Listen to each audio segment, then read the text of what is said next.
Assalamualaikum warahmatullahi wabarakatuh.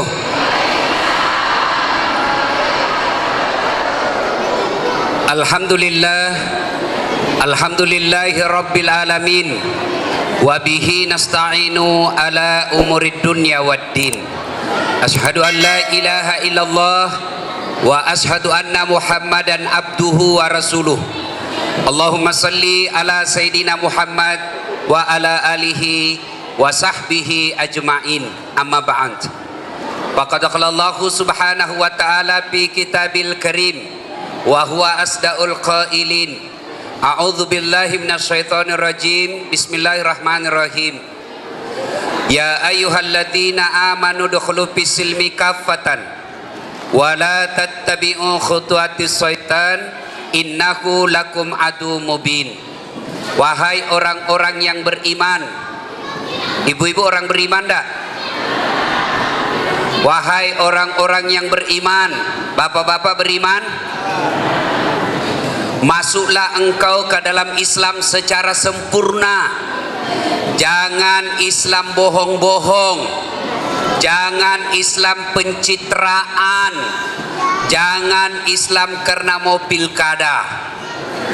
Ini saya lihat di Indonesia politisi kalau mau pilkada langsung jadi ustaz manengi, pakai songkok, pakai gamis, pakai sarung, nabungkus dirinya serban, pegang tasbih, pasang baleho 4x6. Begitu disuruh mengaji tidak nak tahu mengaji. Ada begitu di sini? Jangan Islam karena mau dicoblos. Islamlah secara benar, Islamlah secara total. Wala tattabi'u khutuwatis syaitan, dan janganlah engkau ikuti langkah-langkah setan, karena sesungguhnya setan itu musuh yang nyata bagi kalian. Ibu-ibu, ada setan tidak di tengah-tengah kita? Pak, kira-kira ada setan di tengah-tengah kita? Ada, ibu. Bukan pocong, bukan rakang. Apa paling setan yang ada di tengah-tengah kita? Bentuknya handphone. Apa, ibu? Handphone. Orang sudah ceramah masih juga menggesek. Setan itu HP-mu. Ada juga pura-pura foto, pak, padahal dalam hatinya lihat kok HP baru. Simpan dulu HP-nya, Budi, simpan dulu. Halo ibu-ibu, simpan dulu HP-nya. Kita berdoa, ini masjid. Siapa yang pegang HP selama Ustadz ceramah, kita doakan suaminya kawin lagi. Setuju? Nah, makanya simpan dulu HP-nya, simpan dulu. Katanya mau dengar ceramah. Ayo simpan dulu HP-nya. Kita dengar ceramah dulu. Nggak usah foto, nggak usah foto saya. Saya paling tidak suka kalau saya lagi ceramah di foto. Kalau saya ceramah di foto, saya berhenti dulu. Simpan dulu HP-nya, Dik, simpan dulu. Kita dengar ceramah dulu. Nggak usah selfie-selfie. Dengar ceramah mas selfie sih. Kalau anak mahasiswa mas selfie masih masuk di akal. Ini sudah 60 umurnya mas selfie-selfie. Tomat-tomat kajili-jili. Sudah ya. Wa qala idzan, Allah kemudian berfirman, Bismillahirrahmanirrahim. Innallaha wa malaikatahu yusalluna ala nabi. Ya ayyuhalladzina amanu sallu alaihi wa sallimu taslima. Sesungguhnya Allah dan para malaikatnya bersalawat kepada Rasulullah Muhammad sallallahu alaihi wasallam, maka wahai orang-orang yang beriman, bersalawatlah kalian kepada Rasulullah dengan sebaik-baik salawat. Salatullah salamullah ala toha rasulillah. Salatullah salamullah ala yasin habib Rasulillah. Coba kita bandingkan di cinta dan salawatnya ibu-ibu dengan bapak-bapak, mana yang lebih keras? Ibu-ibu dulu, ayo. Sholat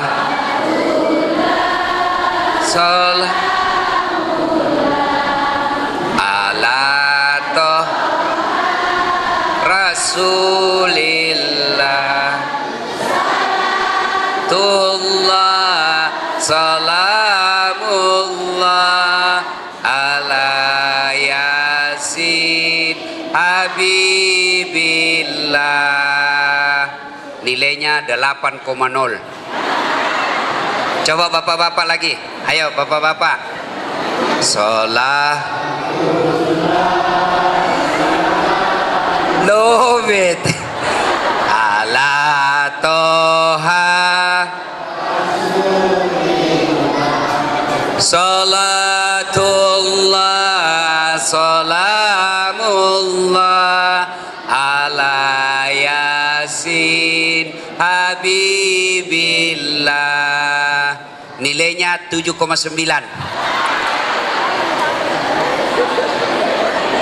Ibu bapak, saudara-saudara sekalian, terutama para pejabat pemerintah Kabupaten Baru yang insya Allah dimuliakan dan dirahmati oleh Allah Subhanahu wa Ta'ala.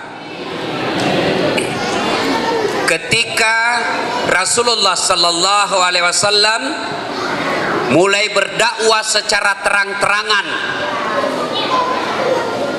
Abu Jahal dan Abu Lahab makin kepanasan.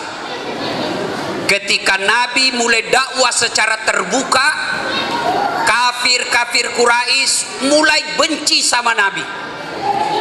Dia bilang, wah bahaya ini Muhammad, makin dibiarkan makin banyak pengikutnya, disiksa pengikutnya masih banyak yang nambah, makin hari makin banyak pengikutnya, diapain ini? Akhirnya di Mekah musyawarah rapat darurat, maka majulah salah seorang menjadi pimpinan rapat. Rapatnya judulnya mencari solusi mengatasi Muhammad. Pimpinan rapat berkata, saudara-saudara sekalian, bagaimana cara menghadapi Muhammad ini? Makin hari makin menjadi-jadi, makin hari makin banyak pengikutnya. Dari belakang ada yang usul, Tabe, apa usulmu? Kita carikan uang, seluruh orang-orang Makkah kumpul uang, setelah dikumpul kasih Muhammad, sogok dia. Nabi bilang ketua sidang, susah. Kenapa? Muhammad bukan pejabat Indonesia yang suka disogok. Pejabat Indonesia kan suka disogok toh? Kalau begitu bagaimana? Ada lagi dari belakang, kalau begitu usul saya apa? Kita cari cewek paling cantik di Mekah, cari perempuan paling cantik di Mekah, dorong kasih Muhammad. Dia bilang ketua sidang, susah, tidak mempan. Kenapa? Muhammad bukan pejabat Indonesia yang suka cewek cantik. Pejabat kita kan kadangkala kasih cewek tidak mempan, kasih uang tidak mempan, kasih cewek kasih uang baru mempan. Itu kan? Sudah. Akhirnya apa? Perempuan tidak mempan, jabatan tidak mempan, kasih cewek tidak mempan. Bagaimana caranya? Usul dari belakang. Pak Ketua, ya, tidak usah banyak cerita. Apa Palek? Bunuh bawan nih, bunoi. Tapi Nabi bilang Pak Ketua sidang, Muhammad punya keluarga, Muhammad Bani Hashim. Kalau kita bunuh Muhammad, keberatan Bani Hashim. Lalu Nabi bilang, tidak, begini, kita keroyok. Semua suku yang ada di Mekah, sama-sama kita keroyok, bunuh Muhammad rame-rame. Setuju? Setuju. Maka dibentuklah pasukan yang dikepalai oleh Abu Jahal. Rapat memutuskan, sebentar besok malam Muhammad kita sergap, kita bunuh sama-sama. Setuju? Setuju. Tapi tolong, ini rahasia rapat, tidak boleh bocor. Siapa yang membocorkan, siapa yang memberitahu orang lain, maka kita pancung. Setuju? Setuju. Bubar rapat. Ternyata ada peserta rapat bapak-bapak, sebelum tidur dia cerita sama istrinya, Bu, agak lo mesiga apakah rahasia, jangan kau ngomong-ngomong ah, kau ji saja ku kasih tahu. Betul ki, kandala kak, janji memang kau, jangan kau kasih bocor. Siap. Nah bilang suaminya, besok malam Muhammad mau dibunuh, tapi jangan kau cerita, sudah kau janji. Siap, tidak bocor pak. Ini ibu besok pergi di pasar, nah panggil temannya majelis taklim, agak je apa rahasia, jangan kau ngomong-ngomong ah. Iyo, kau ji saja ku kasih tahu. Iyo, besok malam sebentar malam Muhammad mau dibunuh, tapi jangan kau ngomong-ngomong, kau saja ku kasih tahu. Siap, rahasia dijaga. Sudah ini tadi dia pergi sama tetangganya,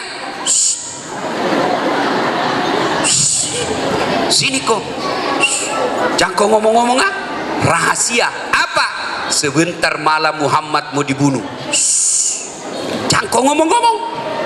Ternyata akhirnya awalnya jangan ngomong-ngomong, akhirnya satu kampung tahu. Gara-gara apa? Perempuan kasih bocor. Ternyata dari dulu perempuan tidak bisa dikasih tahu rahasia jabatan. Jadi kalau ada pejabat di sini, jangan kasih tahu istri rahasia jabatan, termasuk rahasia proyek. Baku SMS itu cepat.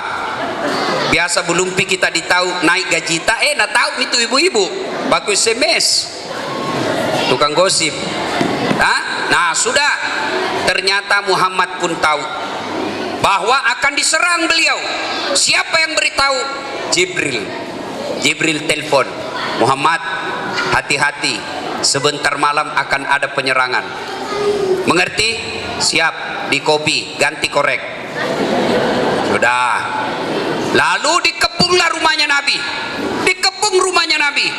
Kalau dibaca dalam sejarah, begitu rapatnya pengepungan, biar kucing lewat keluar dari rumah Nabi pasti ditahu. Kenapa? Dikepung sangat rapat.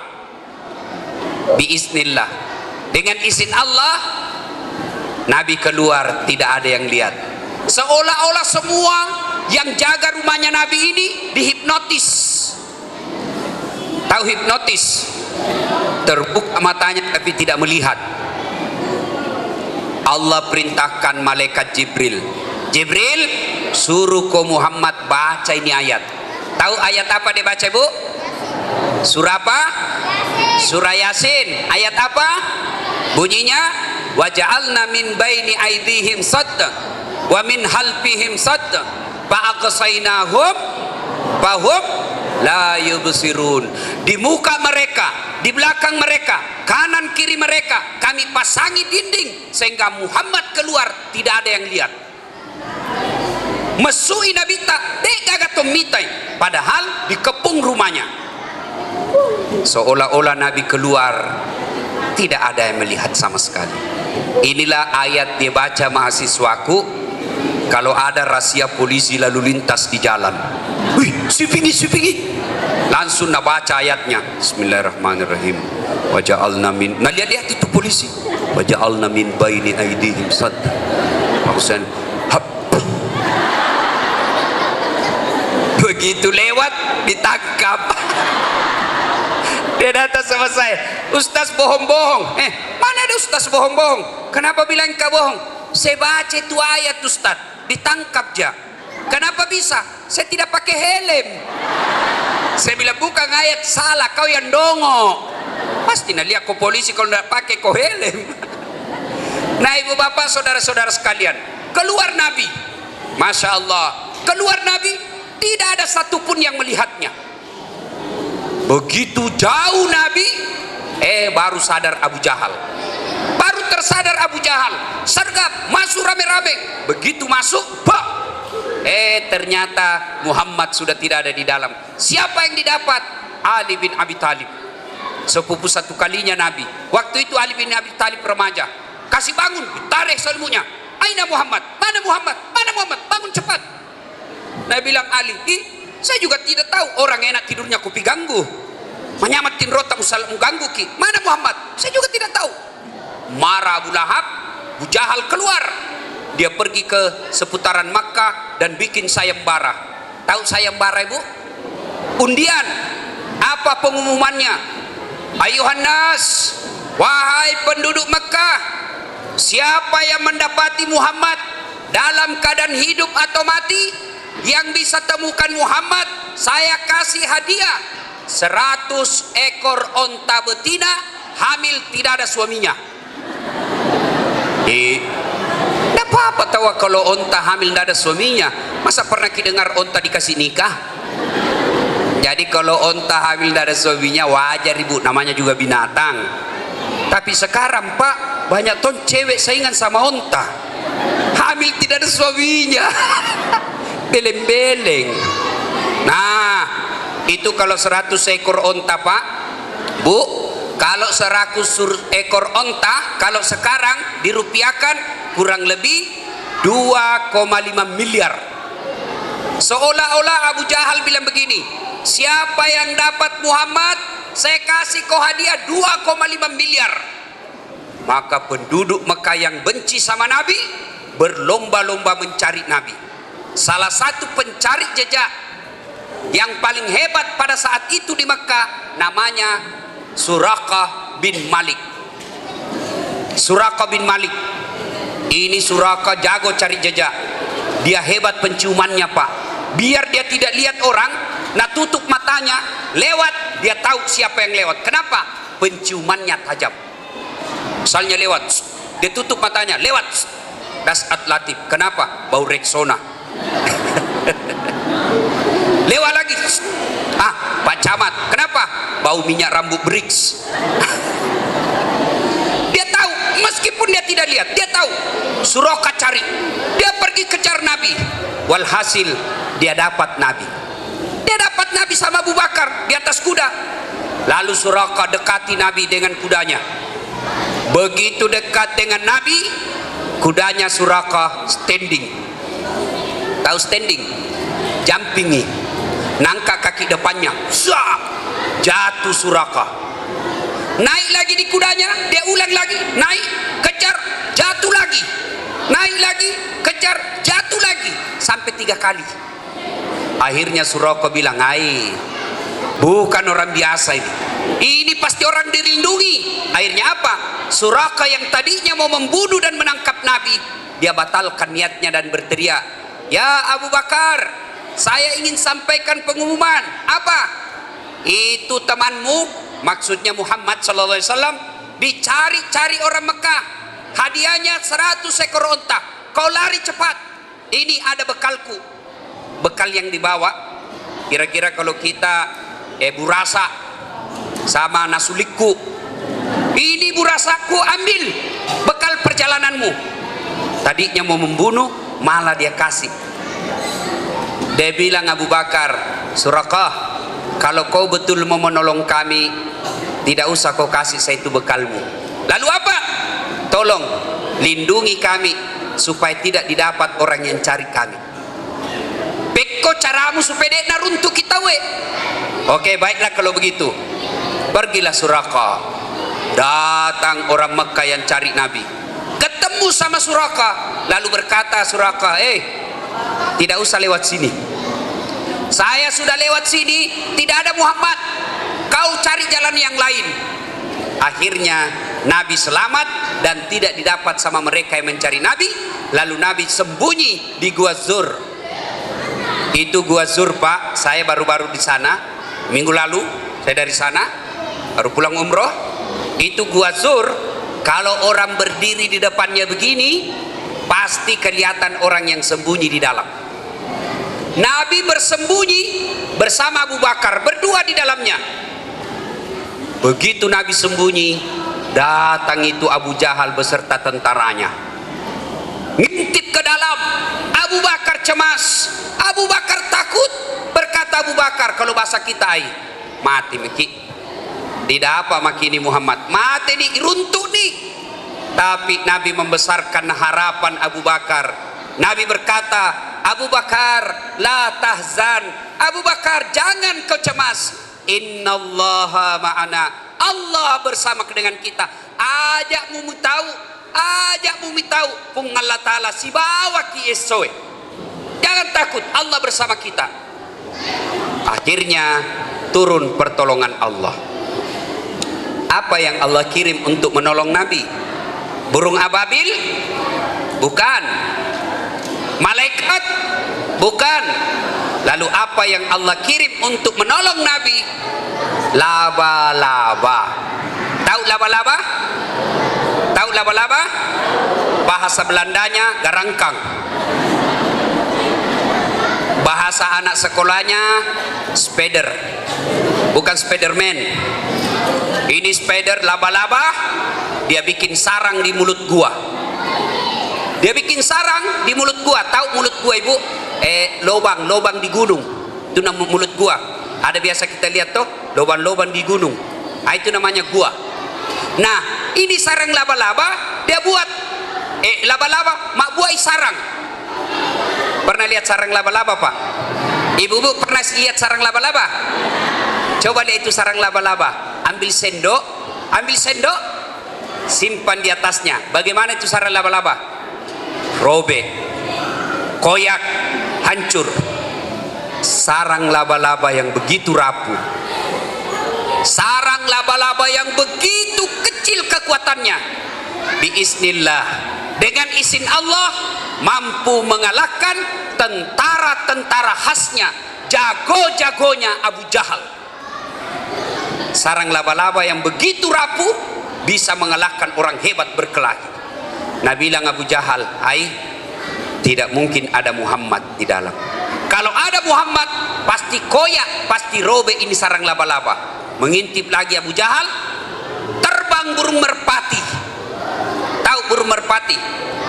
Lalu Abu Jahal berkata, betul, kalau ada Muhammad tidak mungkin ada sarang ini.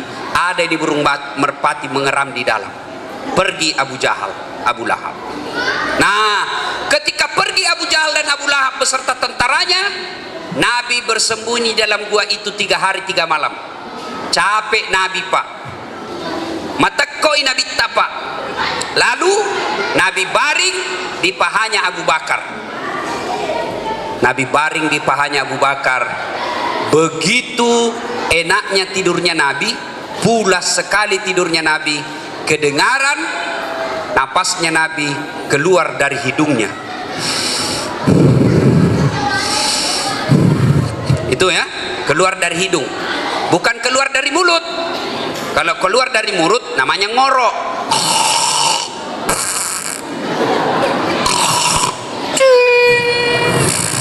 Itu ngorok itu. Nah, pada saat Nabi pulas tidurnya, maka sitin rona Nabi tak, tiba-tiba dari dinding gua, keluar kalajengking. Tahu kalajengking, Ibu? Tahu? Bahasa Belandanya balipat tarutung. Tahu kan balipat tarutung? Itu yang ada ekornya di belakang begini-begini. Kalajengking. Orang Inggris bilang scorpion. Nah, dilihatnya Abu Bakar dekat dengan badan Nabi. Melenak kok Nabi tak. Mau digigit Nabi. Abu Bakar serba salah. Saya kasih bangun Nabi atau saya biarkan? Kalau saya tidak kasih bangun Nabi, digigit kalajengking. Tapi saya tidak tega. Enak sekali tidurnya Nabi. Dek na lemut nyawaku potoi Nabi tak makesi-kesi tinrona matekoi. Akhirnya apa? Abu Bakar Siddiq, Ibu, dia kasih masuk lubang kalajengking tangannya. Digigit kalajengking. Dia tahan rasa sakitnya. Belum selesai rasa sakitnya tangannya, keluar lagi kalajengking yang lain. Akhirnya sedikit lagi digigit Nabi. Dia kasih masuk lagi tapak kakinya. Digigit. Tangan digigit kalajengking. Kaki pun digigit, sakit. Tapi Abu Bakar tahan, dia gigit lidahnya. Pada saat sakit itu keluar air matanya Abu Bakar. mesuk iwe matanna Abu Bakar, jatuh pas di atas pipinya Nabi. Begitu kena air mata Nabi, air matanya Abu Bakar, Nabi terbangun dan berkata, kalau kita magamu kerak Abu Bakar, kenapa kau nangis? Nabi bilang, Abu Bakar, dah tua kasih pelipang lagi ikat kelecek. Nabi dan Nabi, kenapa kau tidak bangunkan saya? Saya tidak tega membangunkan Nabi. Nabi lagi pulas tidurnya. Dengan izin Allah, Nabi lalu mengusap tangan dan kaki yang digigit kalajengking. Alhamdulillah sembuh. Setelah aman, barulah Nabi melanjutkan perjalanannya. Itulah cintanya Abu Bakar kepada Rasul. Ada lagi cinta sahabat, Masya Allah, namanya Uqasyah. Uqasyah ini preman, mantan orang bajingan, masuk Islam, sadar dan sangat cinta sama Nabi. Ketika Nabi sudah mulai sakit, Nabi panggil Bilal. Bilal, kau suruh Abu Bakar ganti saya mimpin sholat subuh. Sampaikan kepada Abu Bakar.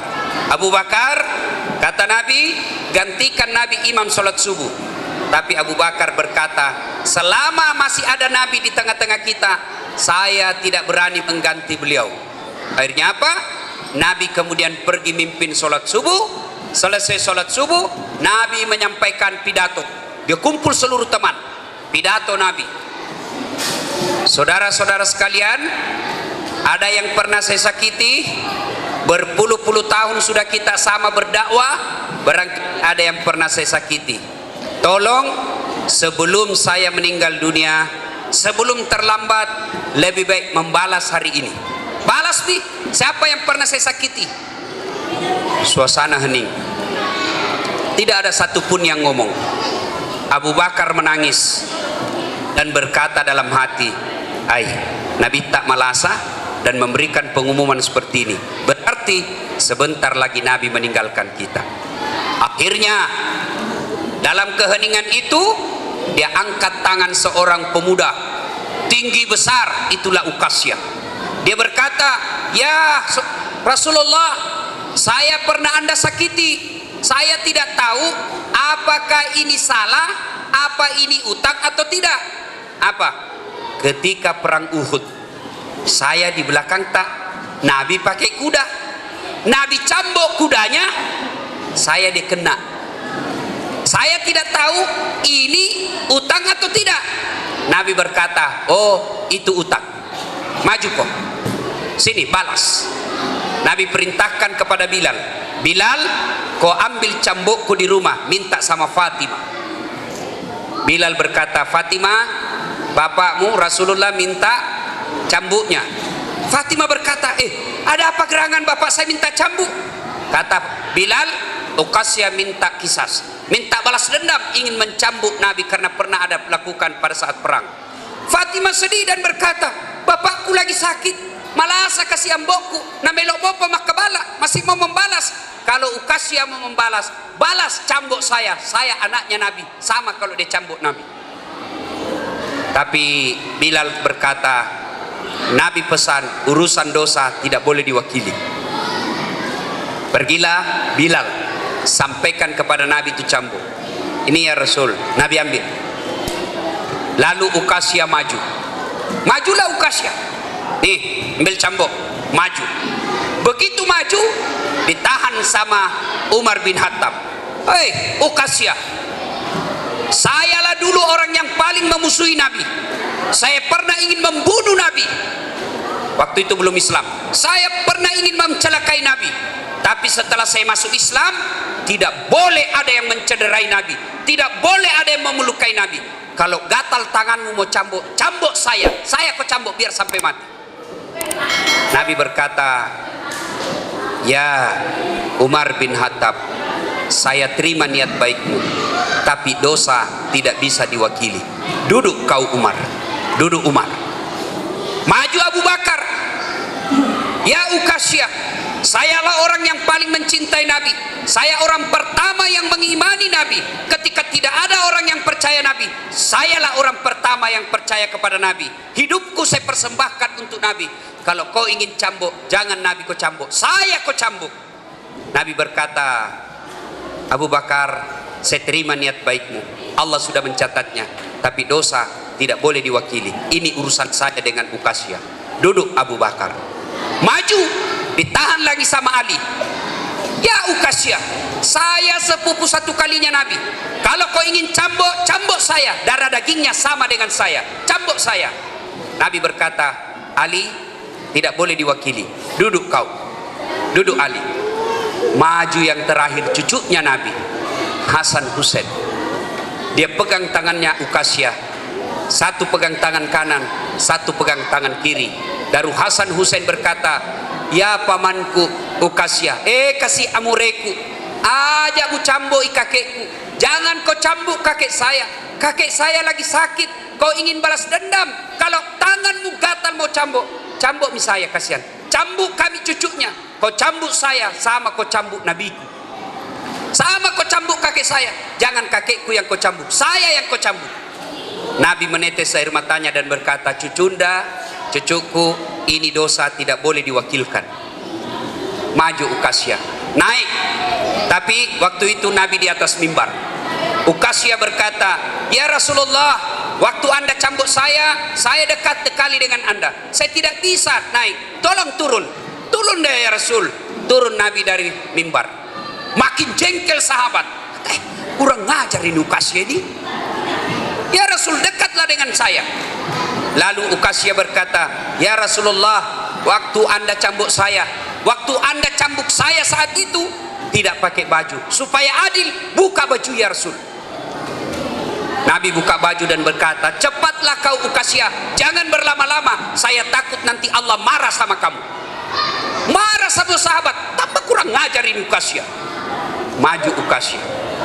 Begitu dekat dengan Nabi, dia buka cambuknya.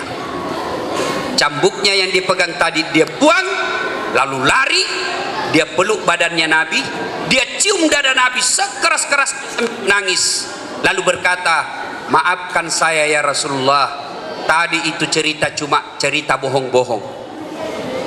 Saya ingin sekali kulitku ini yang pasti masuk neraka, yang pasti banyak dosa. Saya takut sekali dengan panasnya api neraka. Ingin rasanya kulitku yang hina ini menyentuh kulitmu yang mulia. Mudah-mudahan saya tidak dibakar api neraka karena pernah sentuhan dengan kulitmu ya Rasulullah. Nabi terharu dan berkata, saudara-saudara sekalian, kalau kau mau lihat temanku di akhirat kelak, penghuni surga kelak, inilah karena cintanya kepada Rasulullah Muhammad sallallahu alaihi wasallam. Nah, ibu bapak, saudara-saudara sekalian, itu cinta sahabat kepada Nabi. Nah, sekarang bagaimana cinta kita kepada Nabi? Bagaimana, maksud saya, bagaimana cintanya Nabi kepada kita? Magatosiro papojina Nabi loridi. Ini hari Senin 12 bulan Rabiul Awal tahun ke-11 Hijriah.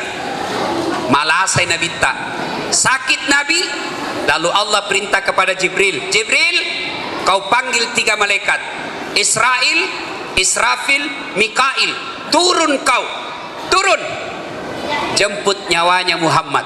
Dengan catatan, tanya dulu, kalau dia sudah mau mati dicabut nyawanya, laksanakan.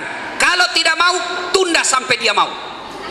Bayangkan Pak, disuruh malaikat cabut nyawa, tapi ditanya dulu, kira-kira kalau bapak Pak Camat, kira PJ Pak Camat, ditanya, Pak Camat, dicabut nyawamu hari ini kalau kau mau, menurutmu bagaimana?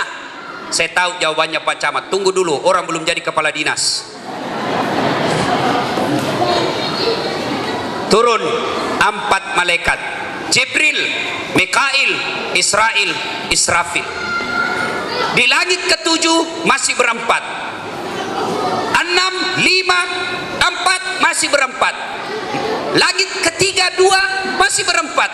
Langit pertama Jibril berkata, oh malaikat pencabut nyawa, maafkan saya tidak turun kamu saja bertiga yang turun. Kata malaikat pencabut nyawa, turun kok, selama ini kamu yang ketemu dia. Kata Jibril, tapi kan saya bukan tugas hari ini, tugasku hanya menyampaikan wahyu. Hari ini cabut nyawa bukan tugasku, kau yang bertugas, kau yang turun, saya tunggu kau di sini. Turun 3 malaikat, ketuk pintu. Assalamualaikum warahmatullahi wabarakatuh. Ini salamnya orang Islam ya. Assalamualaikum warahmatullahi wabarakatuh. Kasih lengkap. Anak-anak sekarang kalau assalamualaikum tidak lengkap. Nah bilang saja assamlek. Habis itu assamlek, assalamualaikum. Ada juga bilang aswabar. Apa itu aswabar? Assalamualaikum warahmatullahi wabarakatuh. Kayak SMS saja. Turun. Maju malaikat pencabut nyawa. Ya Muhammad, saya diperintah Allah untuk cabut nyawamu kalau kamu mau. Menurutmu bagaimana Muhammad? Malaikat tanya, menurutmu bagaimana? Nabi menjawab, seluruh nabi dan rasul senior saya setelah melaksanakan tugas pun menghadap kepada Allah. Sekarang pun saya menghadap kepada Allah. Cuma Nabi cari-cari, mana Jibril ini? Kata malaikat pencabut nyawa, ada di atas menunggu. Biolog, saya tidak mau ada, saya mau tanyakan dulu. Pergilah malaikat pencabut nyawa ketemu Jibril. Lalu malaikat pencabut nyawa berkata, saya bilang memang ikut kok, banyak sekali ceritamu tadi. Apa kok? Cari kok CS-mu. Turun kok, banyak sekali bicaramu tadi, suruh kau turun, kau banyak bicara. Turun. Turunlah malaikat Jibril berempat. Nah, Nabi bertanya, ya Jibril, kalau hari ini saya harus ketemu Allah, kalau hari ini harus saya menghadap kepada Allah, tolong kasih saya kabar gembira, tolong paling kali ngaika kabar makasih. Maka dia Jibril, ya Muhammad, seluruh malaikat yang pernah Allah ciptakan baris semua menunggu rohmu. Masya Allah, malaikat semua Pak yang pernah diciptakan Allah baris menunggu Nabi. Saya saja kalau pergi ceramah, kadang-kala dijemput panitia, ada pakai rebana, enak nak kurasa, nyaman nah. Ini malaikat yang jemput. Lalu kata Nabi, apa lagi? Seluruh kalaupun ada dosamu Muhammad, kalau ada, Allah telah ampuni dosa-dosamu. Alhamdulillah. Apalagi Muhammad, seluruh nabi dan rasul yang pernah Allah ciptakan haram masuk surga. Mereka tidak boleh masuk surga sebelum engkau lebih dulu masuk ke dalam surga. Nabi berkata, alhamdulillah barakah. Tapi Nabi berkata, Jibril, itu kan saya tidak pusing soal diriku, saya tidak cemas soal diriku, yang kucemaskan umatku. Tolong kasih gembira saya, bagaimana umatku setelah saya pergi? Lalu Nabi Jibril naik ke atas. Tunggu, kalau gitu saya minta informasi dari Allah. Turun Jibril. Alhamdulillah Muhammad, saya dapat berita gembira dari Allah. Apa itu? Meskipun engkau tidak berada di tengah-tengah umatmu, meskipun engkau sudah menghadap kepada Allah, selama umatmu berpegang kepada Quran dan Sunnah, mereka akan selamat dunia sampai akhirat. Dan umat-umat sebelummu, umat-umatnya Nabi Adam, Nabi Isa, Nabi Nuh, tidak boleh dan diharamkan masuk surga sebelum umatmu terlebih dahulu masuk ke dalam surga. Nabi berkata, alhamdulillah, baiklah kalau begitu. Laksanakan tugasmu malaikat pencabut nyawa. Jibril mundur. Mundur Jibril. Maju malaikat pencabut nyawa. Lalu berkata, Muhammad, maafkan saya harus laksanakan tugasku. Nabi berkata, silakan. Mulailah dicabut nyawanya Nabi. Rohnya Nabi keluar, meninggalkan telapak kaki, naik ke betis beliau, keluar keringatnya Nabi, keluar keringat dari wajah Nabi, naik ke paha Nabi, rohnya Nabi, naik ke perutnya. Lalu Jibril memalingkan pandangan, makbokoi Jibril. Nabi lalu berkata, ya Jibril, kenapa kau palingkan wajahmu? Apa kau jijik melihat saya? Macidi komitaka. Jibril berkata, demi Allah yang menguasai diriku, saya tidak jijik melihatmu ya Muhammad. Lalu kenapa kau palingkan pandanganmu? Maka paling mak bokok. Maka dia Jibril, dek na lemuk nyawaku minta kau reduk nyawamu. Tidak tega saya melihat engkau menghadapi sakaratil maut. Nabi lalu berkata, andai saja Allah tidak sayang kepadaku, maka aku akan rasakan betapa sakitnya sakaratil maut ini. Lalu Nabi berkata, berdoa kepada Allah, ya Allah, begitu sakitnya sakaratil maut ini, jangan engkau timpakan kepada umatku, jangan engkau timpakan kepada umatku, jangan engkau rasakan sakitnya sakaratil maut ini kepada umatku, cukup aku saja yang merasakan sakaratil maut ini. Keluar rohnya Nabi sampai ke tenggorokan, sampai ke bibir Nabi. Apakah Nabi menyebut keluarga Nabi? Apa Nabi menyebut istri Nabi, anak Nabi, cucu Nabi? Tidak. Siapa yang diucapkan kalimat terakhir yang diucapkan Nabi dari bibirnya ketika sakaratil maut adalah ummati, ummati, ummati. Umatku, umatku, umatku. Menghembuskan napas terakhir Nabi. Begitulah cintanya Nabi kepada kita sekalian. Dan Nabi bukan saja di dunia cintanya, tapi sampai ke akhirat.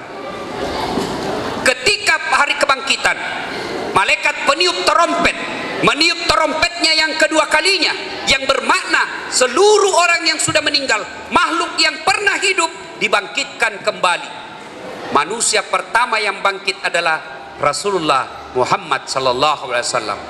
Nabi naik jasadnya, dia gosok matanya, lalu terbuka seolah-olah baru-baru bangun tidurnya. Begitu dia buka matanya Nabi, nampak Jibril di depan Nabi. Lalu Nabi bertanya, ya Jibril, hari apa ini? Jibril menjawab, ya Muhammad, inilah hari kebangkitan yang pernah dijanjikan Allah kepada kalian. Nabi sadar ini hari kebangkitan. Kira-kira ni gana sapa Nabi tapak. Apakah Nabi cari keluarganya? Mana bapakku yang tidak pernah aku lihat? Mana ibuku yang cuma 2 tahun lebih bersama saya? Mana istri saya Khadijah, Aisyah? Mana cucuku? Mana anakku Fatimah? Tidak. Tidak satupun keluarga Nabi yang dicarinya. Siapa yang dicari Nabi? Kita orang baru. Kita ini orang Islam, kita umatnya Nabi. Nabi berkata, ya Jibril, kalau ini hari kebangkitan, aina ummati, mana umatku, mana umatku, mana umatku. Subhanallah. Begitulah cintanya Nabi kepada kita, cinta dunia sampai akhirat. Nah, pertanyaan buat maulid kita ini, oleh-oleh pulang maulid. Bu ibu, apa kita mau bawa pulang maulid? Dari tadi kulihat-lihat mata tak lihat telur terus. Apa ibu? Hah? Ini ibu-ibu ndak puasnya dengan telur. Telur terus dicarinya. Sirap patu-matu. Inilah telur berkah. Apa kita mau bawa pulang ibu? Mau lihat Ustadz Das'ad? Ndak ada apa-apanya Ustadz Das'ad. Meskipun saya terlambat tadi, ada tong yang gosip-gosip tadi, Ustaz baru datang, lah mana ditunggu. Oh, bukan sengaja. Tadi malam itu kasihan saya masih naik feri dari Pulau Buru ke Ambon, kurang lebih naik kapal habis maghrib sampai jam 5 subuh. Ombak keras, saya sudah stres, mati ini, tidak dapat acara. Sampai Makassar ada kegiatan lagi, buru-buru sampai ke sini. Demi Allah, wallahi saya belum makan sampai ke sini dari tadi malam sampai sekarang. Makanya tadi ada yang ketawain saya makan, itu supaya saya kuat ceramah. Ada lagi ibu bilang, deh Ustaz baru datang langsung makan. Kita dari tadi makin di sini tidak makan. Barusan itu ibu. Kenapa? Kalau saya tidak makan tadi dari si perutku. Yang lagi gosip kak, kasihan. Nih, ibu bapak, saudara-saudara sekalian. Nah, pertanyaan maulid ini, saya mau tanya ke semua. Cinta sama Nabi? Dengar tadi cintanya Abu Bakar, Uqasyah kepada Nabi, luar biasa. Ya? Nabi pun cinta kepada kita dunia akhirat. Bagaimana kalau kita cinta Nabi? Ibu bapak cinta sama Nabi? Cinta sama Nabi? Nah sekarang bagaimana cara cinta Nabi? Bagaimana cara mencintai Nabi? Saya cinta sama Nabi Ustaz. Bagaimana cara mencintainya? Satu, mencintai Rasulullah itu dengan cara pertama, banyak menyebut namanya. Itu kalau ada orang dicintai bukan selalu disebut namanya. Saya dulu waktu kecil, jangankan kulihat mukanya itu orang ku cinta. kuliah saja itu depan rumahnya tiang listrik. Tiang listrik kuliah depan rumahnya. Dek, domba-domba geleter, mak. Tiang listrik, wow. Itu kalau orang dicinta, disebut namanya. Kalau ada yang sebut pacarku, siapa itu sebut-sebut? Langsung bergetar hati kita. Artinya, kalau cinta sama Nabi, banyak-banyaklah menyebut nama Nabi. Bagaimana cara menyebut Nabi? Apa kita sebut terus Muhammad, Muhammad, Muhammad? Tidak, nanti tetangga tak batang. Lalu bagaimana? Yaitu banyak bersalawat. Ibu-ibu cinta sama Nabi, banyak utang, lagi stres, sengsara pikiran, jangan curhat di Facebook. Karena ibu-ibu sekarang suka sekali curhat di Facebook. Tidak tahu siapa ajar ki. Sedikit-sedikit di mana di kau. Apa ada curhat di Facebook? Lebih baik ada masalah, perasaan sengsara, ibu mau obati dirinya, maka de tomatoriolota ke engkala sabu burai. Beko cat di burai, nenek-nenek kita dulu adalah dengan memperbanyak salawat. Duduk ki, ambil ki dulu wudu ibu, majenek kiolo, napa malaki sampaja 2 rakaat, salat ki 2 rakaat, namanya salat hajat. Duduk selesai salat, baru salawat maki. Angkat tangan tak, seolah-olah ada Nabi di depan kita. Salawat maki. Sallallahu ala Muhammad, sallallahu alaihi wasallam, sallallahu ala Muhammad, sallallahu alaihi wasallam. Saya kalau di Makassar salawat ke begini, jamaah ikut semua. Di sini nak lihat kak. Nah, sengkap wakilongangi. Sallallahu ala Muhammad, sallallahu alaihi wasallam, sallallahu ala Muhammad, sallallahu alaihi wasallam. Pak, kenapa itu salawat tidak berkah dalam hidup kita? Karena kita tidak khusyuk. Coba maki, coba amalkan Pak. Duduk ki baik-baik, pejamkan mata, sambut seolah-olah ada Nabi di depan kita, pegang tangannya, lalu salawat kepada Nabi. Ya Nabi salam alaik, ya Rasul salam alaik, salawatullah alaik. Coba maki amalkan itu Pak. Masih ingat nenek-nenek kita dulu? Saya masih ingat, kalau kita makan ikan, mandreki bale, tiba-tiba kita ada ketulangan, tiba-tiba ada tulang nyangkut di mulut kita, tenggorokan kita, tidak dibawa ke dokter. Apa Nabi bilang memata? Maina, mau akit tunanre. Amai maina, salawat kok. Salawat kok nak. Allah lepas. Ibu-ibu dulu kalau lagi masak pakai kayu, kena api tangannya, tidak dibawa ke dokter, langsung salawat. Sembuh. Orang-orang tua dulu kita cintanya kepada Nabi, gimana wujudnya? Barasanji. Coba mungkin orang tua dulu tak mau pengantin anaknya barasanji, maten rekto jangi barasanji, buka toko barasanji, masuk rumah baru barasanji, meluk ambur benihnya di sawah barasanji. Kenapa? Karena dalam barasanji banyak salawat di dalamnya. Salah satu wujud cinta kepada Nabi adalah bersalawat. Ibu-ibu sambil goreng pisang goreng, salawat. Salatullah salamullah ala toha rasulillah. Nah, dengar suaminya yang lagi bersihkan motornya, nah sambung suaminya. Salatullah salamullah ala yasin habibillah. Berteriak mertuanya semua. Salatullah salamullah ala toha rasulillah. Salatullah ala yasin habibillah. Pak, ini kisah nyata, fakta, bukan cerita dongeng. Kemarin saya ceramah di Pulau Buru Lapangan. Begitu saya mau ceramah, hujan keras. Saya salawat sebanyak-banyaknya. Selawat sebanyak-banyaknya. Saya ajak jamaah ikut salawat. Salawat ki semua. Dalam gerumur selawat itu sambil saya berdoa kepada Allah, ya Allah, alihkan hujanmu sekejap, 1 jam saja ya Allah. Saya ingin bercerita soal kekasihmu Muhammad. Berikan saya kesempatan untuk dakwah 1 jam saja, hentikan hujan.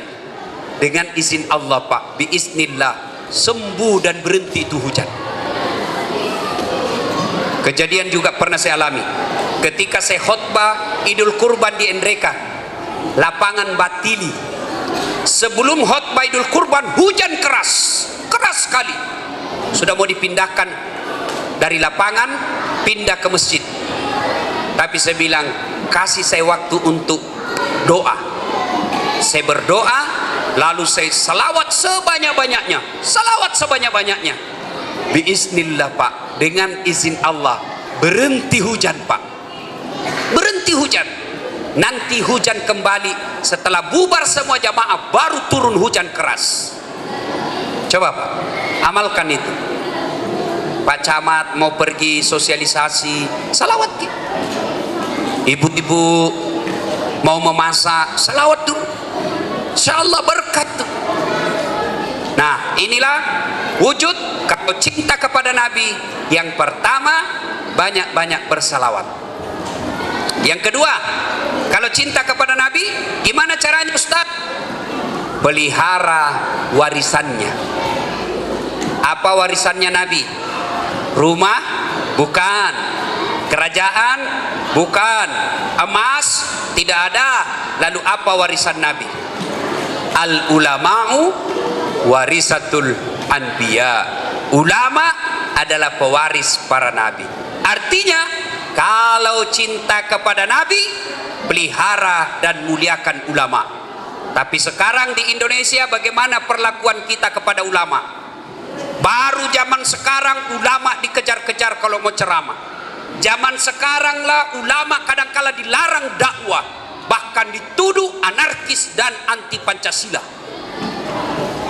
Coba, kenapa ulama kita dibegitukan? Karena kita tidak mau berpolitik. Politik orang Islam, jangan sampai kita lepas dari politik. Kapan kita tidak mau berpolitik, maka orang lain berpolitik, maka kita dihabisi.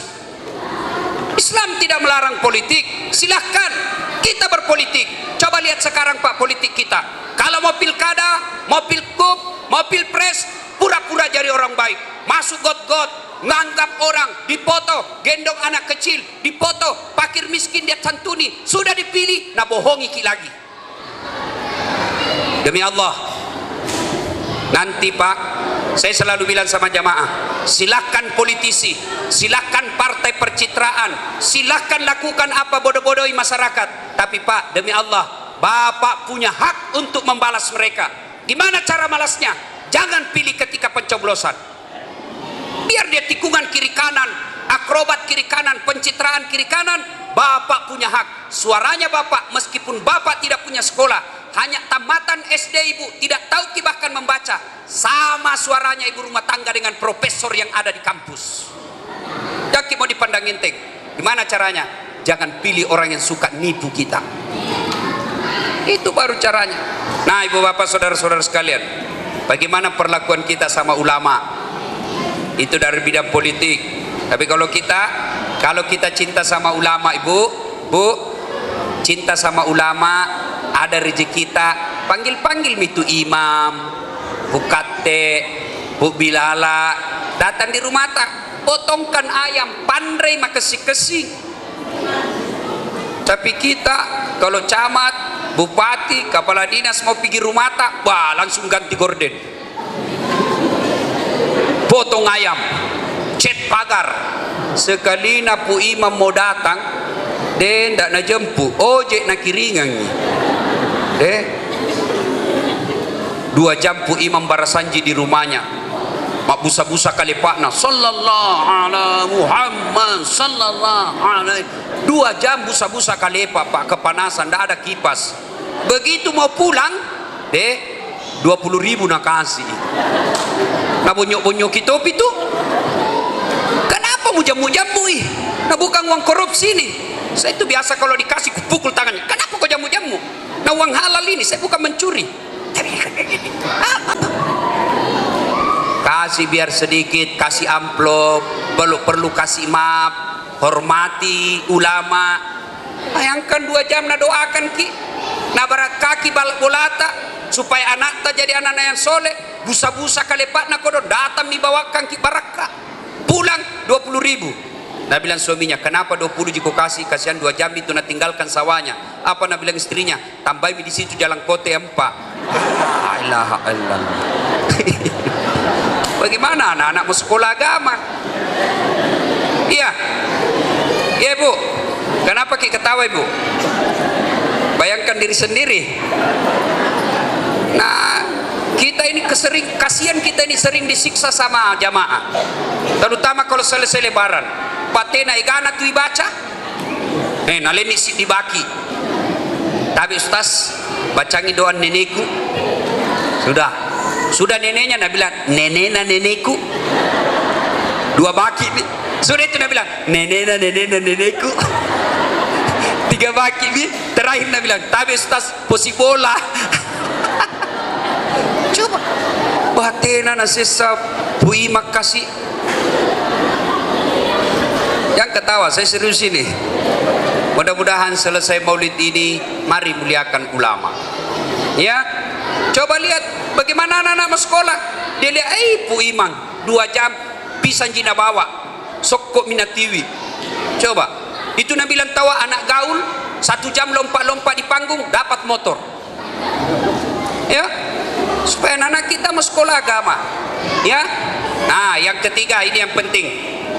Kalau kita cinta kepada Nabi, yang ketiga caranya adalah melaksanakan sunnah-sunnahnya. Nah, sunnah apa dilaksanakan? Yang gampang-gampang saja dulu. Apa itu? Ibu bapak tiap hari mandi enggak? Ibu bapak tiap hari mandi? Saya ini dalam 1 hari sudah 4 kali mandi. 1 kali mandi pagi, 3 kali mandi keringat. Kalau tiap hari kita mandi minimal 2. Artinya tidak mungkin kita lepas dari mandi. Kalau kita cinta sama Rasul, maka mandilah sesuai sunnah. Bagaimana Rasulullah mandi? Beliau sebelum mandi wudhu dulu. Mak jenne kiyolo sebelum dio. Nah, sudah. Itu sudah sunnah itu. Ustaz, saya tidak bisa tahajud tiap malam. Ustaz, saya tidak bisa tadarus tiap hari. Ustaz, saya tidak bisa Senin Kamis. Maka laksanakan sunnahnya Nabi. Dengan cara apa? Setiap mau mandi wudhu dulu. Nah, apalagi Ustaz, saya mau sunnah. Silakan laksanakan sunnah. Apa? Ustaz, saya sunnah Nabi yang saya ingin apa lakukan? Pelihara jenggot. Silakan pelihara jenggot tak. Tapi jangan bilang sesat yang tidak pakai jenggot. Karena saya juga ada bilang apa itu Ustaz? Sunnah-sunnah baru ada jenggotnya. Nabi berjenggot. Bukan saya tidak mau, tapi sedikit sekali nih jenggotku kalau tumbuh. Saya hitung-hitung paling 19. Daripada nak cerita orang dah bilang jenggot Pancasila sedikit sekali, lebih saya potong karena nanti orang berdosa gara-gara saya. Silakan Ustaz, saya tidak bisa pelihara jenggot, tapi saya mau ikuti sunnahnya Nabi. Apa? Celanaku Ustaz di atas mata kaki. Silakan, tapi jangan bilang yang pakai sholat di bawah mata kaki celananya masuk neraka. Masa gara-gara celana kita di bawah mata kaki masuk ke neraka? Enggak, silakan lakukan sunnah.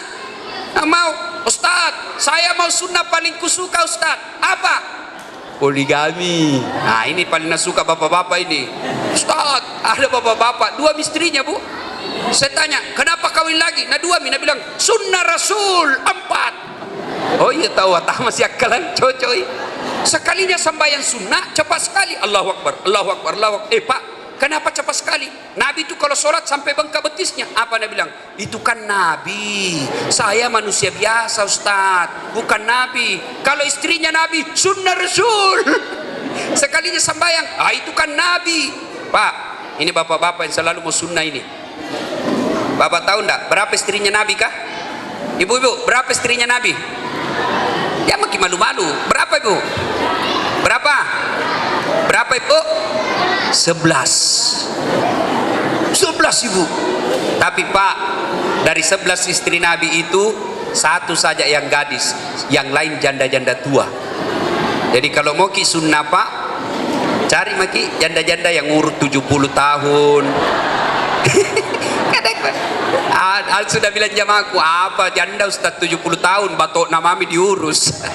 Itulah Rasul ya, Bapak saudara-saudara sekalian. Nah, yang paling konkret mulai agak susah sedikit. Ya, tadi gampang-gampang. Pakai baju kanan dulu. Lepas baju kiri dulu. Itu sunnah. Pakai sendal kanan dulu. Buka sepatu kiri dulu. Itu sunnah. Makan pakai tangan kanan. Kasih mati HP, kasih nyalakan HP, cuk. Bismillah dulu. Bismillahirrahmanirrahim. Itu sunnah.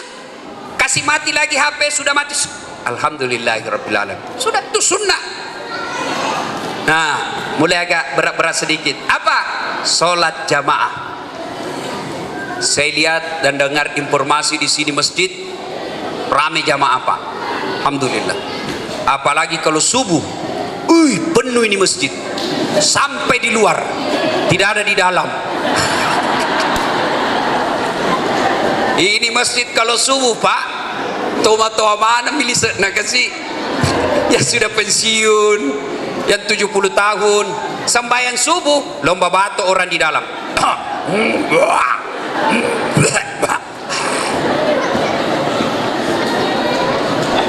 Pak, Bu, kenapa orang malas sholat jamaah? Tahu sebabnya? Satu, karena dia tidak lihat pahalanya. Coba kalau diumumkan sama Pak Bupati, siapa yang datang sholat berjamaah, kasih hadiah 10 liter gula, 20 liter beras. Jam 5 orang sholat subuh, jam 3 penuh ini masjid. Yang kedua, sebabnya orang malas berjamaah ke masjid karena dia tidak tahu pahalanya. Itu kalau ibu bapak tahu pahalanya, penuh ini masjid. Apa pahala berjamaah? Satu, langkah kaki kanan, satu pahala catat amalnya. Langkah kaki kiri, hapus dosa kecilnya. Jadi kalau rumata 200 meter dari masjid, PP 400 meter. 400 meter berapa langkah kaki? Kanan satu pahala, kiri hapus dosa kecil. Apalagi kalau dia putar-putar dulu di lapangan. Berapa pahala dan apa itu, Masya Allah. Apalagi sampai masjid, naik lagi dulu di atas, putar-putar. Coba ya, pahala berjamaah. Kalau hujan atau debu melengket di badan, basah baju pergi masjid, yang basah itu nanti melindungi kita dari api neraka. Jangan juga salah paham. Sudah dengar ceramah begini, dia tunggu hujan keras. Begitu hujan keras baru jalan. Bele-bele. Apalagi keutamaan berjamaah, itu materi yang kita lewati, pagar, tembok, aspal, itu nanti akan jadi saksi. Dia akan berkata, ya Allah, jangan kau masukkan dia neraka, jangan masukkan neraka, masukkan surga. Saya saksinya. Tanggal 19 Desember dia datang berjamaah di masjid. Itulah sebabnya Pak, kalau kita jamaah, Nabi anjurkan kalau kau ke masjid, lain jalannya waktu pergi, lain juga jalannya waktu pulang. Itu sunnah itu. Jangan juga salah paham. Teman-teman sudah dengar begini, dia mau ke masjid, dia ke Kota Baru dulu, baru pulang ke sini. Selesai misalah. Itulah juga ya, itu sunnah itu. Itulah sebabnya juga Pak, kalau berjamaah di masjid, sholat sunnah 2 rakaat pindah, 2 rakaat pindah lagi. Supaya apa? Tambah banyak saksi di akhirat kelak, banyak lagi pahala ya.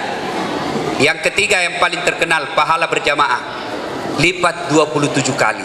Artinya satu kali sholat di rumah 1 kali sholat di masjid, 27 kali sholat di rumah baru sama pahalanya. Apalagi kalau sikat gigi dulu baru ke masjid, itu pahalanya 70 kali sholat yang tidak sikat gigi baru sama. Apalagi kalau subuh, sikat gigi dulu baru ke masjid.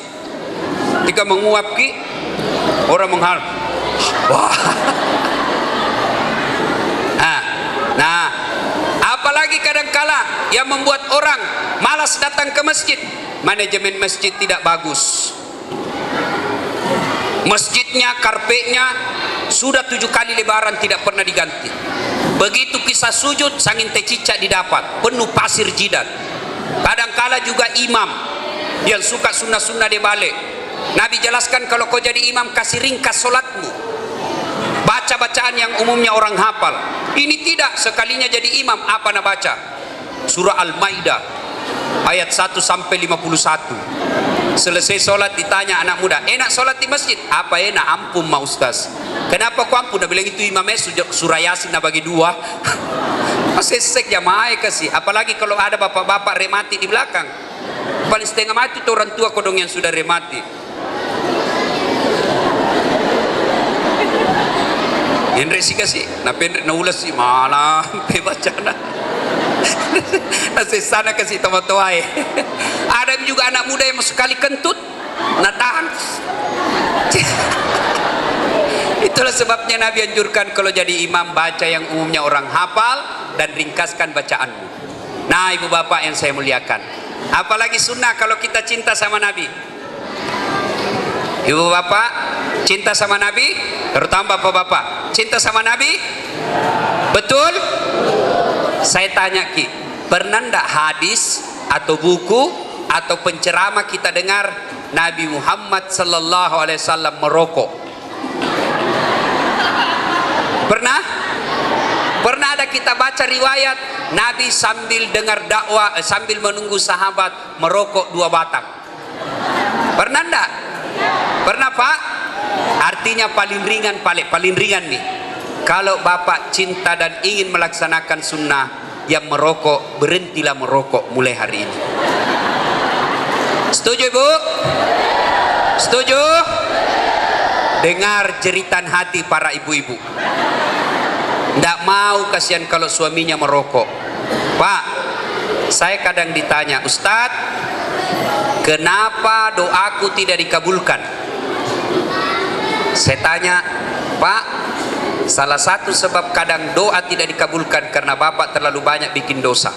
Oh iya Ustadz, saya tidak bikin dosa. Saya tanya lagi, bapak merokok? Merokok Ustadz. Berapa satu hari?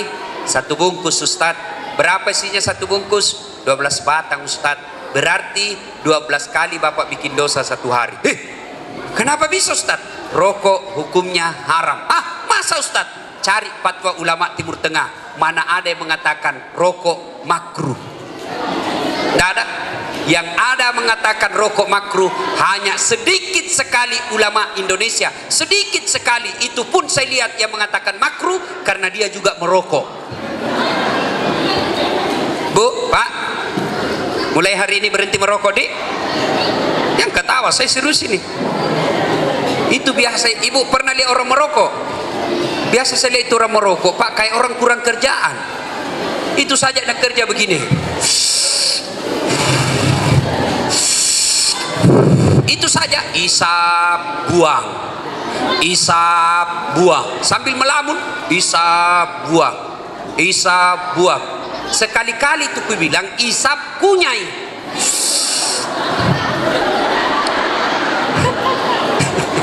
Setuju suami tak berhenti rokok ibu? Pak, berdoa Ki mulai hari ini berhenti rokok. Pembeli rokok itu kemudian kita belikan tabung, belikan kambing kurban tahun akan datang. Itu lebih manfaat. Dan ibu bapak tahu perusahaan rokok terbesar di Amerika, karena di Amerika itu sudah dilarang, makin banyak larangan tentang rokok, maka mulai bangkrut. Maka dicarilah negara yang paling banyak penduduknya dan paling banyak perokoknya dan longgar hukumnya soal rokok, maka didapatlah Indonesia. Maka datanglah para pengusaha-pengusaha rokok yang dari Amerika, dia investasi tentang rokok, dia beli saham perusahaan rokok di Indonesia, dan yang punya saham rokok itu adalah orang Yahudi. Bapak tahu Yahudi? Tahu Yahudi? Itu yang tembaki orang Islam di Palestina. Tadi baru lagi saya dikirimi video teman saya, ditangkap disuruh singgah 1 mobil orang Palestina, 1 mobil Pak, 7 orang di atas ditembak satu-satu langsung mati. Dan itu ada sumbangannya para perokok. Kenapa bisa Ustadz? Itu orang Yahudi kalau dia berusaha berbisnis, keuntungannya 20% dia kirim ke negaranya untuk membantu negaranya. Nah, itulah yang dijadikan peluru untuk tembak orang Islam. Jadi bapak berpartisipasi menembaki orang Islam. Berhenti ki rokok pak, yang ki marah, yang ki marah. Mau ki marah, marah maki, mau juga pulang nanti. Ya, nah ibu bapak, saudara-saudara sekalian, sebenarnya banyak sunnah-sunnah Nabi yang perlu kita lakukan, tapi waktu yang terbatas. Insya Allah dan waktu dan kesempatan kita akan lanjutkan. Sebelum saya akhiri, saya ingin menyampaikan sebuah firman Allah. Bismillahirrahmanirrahim. Innallaha wa malaikatahu yusalluna ala nabi. Ya ayyuhalladzina amanu sallu alaihi wa sallimu taslima. Sesungguhnya Allah dan para malaikatnya bersalawat kepada Rasulullah Muhammad sallallahu alaihi wasallam. Maka wahai orang-orang yang beriman, bersalawatlah kalian kepada Rasulullah dengan sebaik-baik salawat.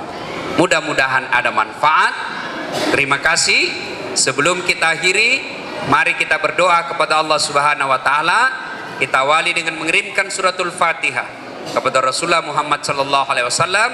Khasiat dan keutamaannya kita ikhlaskan untuk orang tua kita masing-masing, baik yang sudah arwah maupun yang masih sehat. Ila hadatin Nabi Mustafa Muhammad sallallahu alaihi wasallam. Al-Fatihah. Bismillahirrahmanirrahim. Iya kan. Surat. Amin. A'udzu billahi minasyaitonir rajim. Bismillahirrahmanirrahim. Allahumma shalli ala sayidina Muhammad wa ala sayidina. Alhamdulillahi rabbil alamin, arrahmanir rahim, maliki yaumiddin. Iyyaka na'budu wa iyyaka nasta'in. Allahumma ghfir lil mu'minina wal mu'minat wal muslimina wal muslimat al ahya'i minhum wal amwat innaka sami'un qaribun mujibud da'wat wa qadiyal hajat. Allahumma ghfir lana wa liwalidayna warhamhuma kama rabbayana. Ya Allah, Zat yang Maha membalas, balaslah segala kebaikan orang-orang yang telah mewakafkan waktu, harta, ilmunya untuk acara ini. Angkat harkat dan martabatnya, wujudkan cita-citanya, bahagiakan keluarganya, dan jika kelak menghadap kepadamu, hadapkan dalam Islam. Ya Allah, ya Rabbi, ya Karim, jadikanlah kehadiran kami ini sebagai amal buat kami, wujud kecintaan kami kepada Rasulullah Muhammad sallallahu alaihi wasallam. Ya Allah, ya Rabbi, ya Karim, kami hanya bisa berdoa dan memohon, di tanganmu jual yang mengabulkan doa kami. Rabbana innana sami'na munadi yunadi lil iman amin bi rahmatika ya arhamar rahim. Rabbana atina fid dunya hasanah wa fil akhirati hasanah wa qina adzabannar. Subhana rabbika rabbil izzati amma yasifun wa salamun alal mursalin walhamdulillahi rabbil alamin. Alhamdulillah, saya ingat terakhir Pak Bu, kalau kita bawa anak tak ikut pengajian begini, jangan pisah. Coba lihat tadi di atas anak tak, tidak ada dengar ceramah. Coba, tidak ada yang dengar ceramah itu di atas. Coba kalau kita kasih duduk anak tak seperti ini, mangkalinya ceramah Pak, insyaallah ada masuk di otaknya. Ya, dia duduk begini, dia pasti tahu, ada dia tangkap itu. Tapi kalau di atas bekejar-kejar Pak, tidak ada dia dapat. Duduk maki kita di sini, anak tak lari-lari tidak dapat ilmu. Bawa anak tak, kasih duduk di samping tak, suruh dengar baik-baik. Kalau perlu kasih uang, mangkalinga ko nak, mangkalinga ko. Pak ko ini melok cari tangi dek tesangi. Ini nasihati, dek na melok tamak kalana, Pak naita ki mabeleh, naita ki dek tamak sampahnya, jadi dia percaya. Nah, kalau duduk di samping tak, dengar ke Ustadz, nah bulan nanti saya kasih uang. Itulah cara supaya anak kita cinta kepada Rasulullah. Coba bayangkan, datang kasihan 1 jam di sini, hampir 2 jam, pulang tidak ada dia bisa bawa. Coba kalau dia duduk baik-baik, dia dapat sejarahnya Nabi, dia tahu, sehingga besok dia bisa amalkan apa yang dia tahu itu. Demikian, lebih kurangnya mohon dimaafkan. Nun wal kalam yang misturun. Billahi fisabilil haq. Assalamualaikum warahmatullahi wabarakatuh.